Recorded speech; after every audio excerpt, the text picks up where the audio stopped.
Finally বন্ধুরা Gojo is back. জেজেকে manga তার চরম মুহূর্তে চলছে এবং ফাইনালি গোজো কাম ব্যাক করেছে জেজেকের মাঙ্গাতে। তো বন্ধুরা জেজেকে চ্যাপ্টার 260 লিক্স চলে এসেছে এবং এই চ্যাপ্টারে কি ঘটলো, কিভাবে গোজোর কাম ব্যাক হলো, সব কিছু জেনে নেবো আজকের ভিডিওতে। জেজেকে চ্যাপ্টার 259-এ সুকুনার হাতে চোজো মারা যায় এবং তারপরই এন্ট্রি হয় ইউজির আরেক ভাই তোডোর। এবং তোডোর এন্ট্রির পর চ্যাপ্টারে পুরো একদম কি বলবো, একদম একটা আলাদাই মজা চলে আসে, যেখানে সুকুনার কুটাই চলছে। ইউজি এবং তোডো দুজনে মিলেই সুকুনার কুটাই করছে এখানে। অ্যান্ড জেজেকে চ্যাপ্টার 260-তে এমন এক টুইস্ট নিয়েছে মাঙ্গা যে আপনিও এখানে অবাক হয়ে যাবেন এটা জানার পর। তো চলুন শুরু করা যাক জেজেকে চ্যাপ্টার 260 স্পয়লার্স। তো চ্যাপ্টার 260 শুরুতেই দেখা যায় যে টোডোর বাঁ হাতটা কেটে গেছে এবং সেটাকে রিপ্লেস করে দেওয়া হয়েছে একটা ইনস্ট্রুমেন্টের সাথে, যার নাম ভাইব্রা স্ল্যাপ। এবং তারপরে ন্যারেটর এক্সপ্লেন করে যে টোডো তার বুগি বুগিকে অ্যাক্টিভেশন করার যে টেকনিকটা যে প্রসেসটা তার ছিল সেটা সে চেঞ্জ করে ফেলেছে।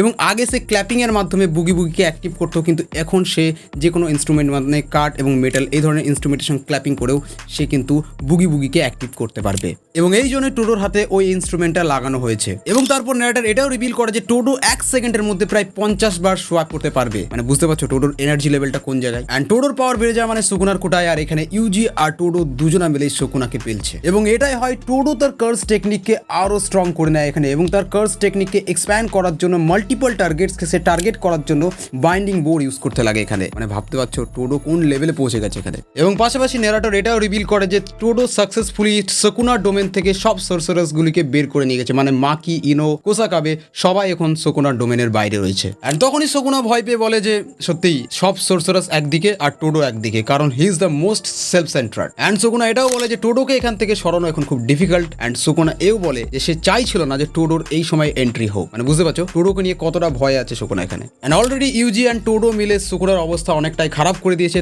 তারপর আমরা দেখি টোডো সুকুনাকে একটা কিক মারতে যায় এবং সুকুনা সেটাকে ডজ করে দেয়। এন্ড তখনই ইউজি সুকুনার দিকে একটা পাথর ছুঁড়ে মারে এবং টোডো তখনই ওই পাথরের সঙ্গে ইউজিকে সোয়াপ করে দেয় এবং একটা স্ট্রং পাওয়ারফুল কিক মারে সুকুনার উপর ইউজি। এন্ড তখনই সুকুনা ইউজির মুখটাকে চেপে ধরে এবং তখনই আবার টোডো বুগি বুগি ইউজ করে ইউজিকে সেখান থেকে সরিয়ে দেয়। এবং তারপর আমরা মাঙ্গা প্যানেলে দেখতে পাই যে সুকুনা, ইউজি এবং টোডো তিনজনে একসঙ্গে গোল করে দাঁড়িয়েছে। এটার কারণ কি আমি নিজেই জানি না, কিন্তু প্যানেলে আমরা দেখতে পাচ্ছি যে তিনজন একসঙ্গে গোল করে দাঁড়িয়ে আছে। এন্ড সুকুনা তখনই রিয়েলাইজ করে যে টোডো তার প্রত্যেক সোয়াপের সাথে মিনিমাম এন্ড ম্যাক্সিমাম ভ্যালুজকে বারবার চেঞ্জ করতে পারে। এন্ড সুকুনা তখন এটাও বুঝতে পারে যে টোডো কখন সোয়াপ ইউজ করছে, যখন ইউজির ফোকাস একদম পিকে থাকে তখনই টোডো সোয়াপ ইউজ করে।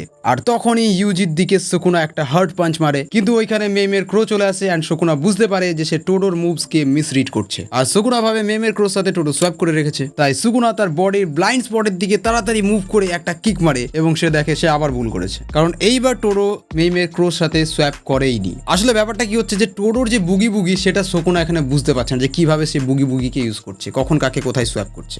এন্ড তখনই ইউজি ইজিলি একটা জোরদার ব্ল্যাক ফ্ল্যাশ মারে সুকুনাকে। এন্ড টোডো তখন বলে যে আমি অ্যাটাকটাকে লুকিয়ে রেখেছিলাম একটা আড়ালের মধ্যে, আর সেই আড়ালটাকে আবার লুকিয়ে রেখেছিলাম আর একটা আড়ালের মধ্যে, আবার সেই আড়ালটাকে লুকিয়ে রেখেছিলাম আর একটা আড়ালের মধ্যে। মানে এখানে কি হচ্ছে সুকুনা সেটাই বুঝতে পারছে না। এন্ড এটা সত্যি কথা যে টোডো এই ফাইটে আসার পরে ফাইটের যে রং সেটা সম্পূর্ণ চেঞ্জ হয়ে গেছে। এবং ব্ল্যাক ফ্ল্যাশ মারার পর ইউজি তার থাবাটাকে সুকুনার বুকে ঢুকিয়ে দেয় এবং খুব নৃশংসভাবে সুকুনার বুকটাকে সে চিরতে থাকে। সেই মুহূর্তে সুকুনা তার আবার ডোমেন এক্সপেনশন করতে চায়, কিন্তু এখানেই সুকুনা দেখে সেই মিস্টেরিয়াস ছায়া। ন্যাটার এক্সপ্লেন করে সুকুনা তাকে দেখে ভয় পেয়ে যায়। অ্যান্ড ন্যাটার বলে the strongest ghost the Sukuna killed by his own hand. এবং তারপরে আমরা দেখতে পাই সেই চোখ, এবং এই চোখ দেখেই আপনারা বুঝতে পারছেন এটা কার চোখ হতে পারে। অ্যান্ড সুকুনা সব থেকে স্ট্রংগেস্ট কাকে মেরেছে, এটা আর কেউ নয় আমাদের সাতোরু গোজো।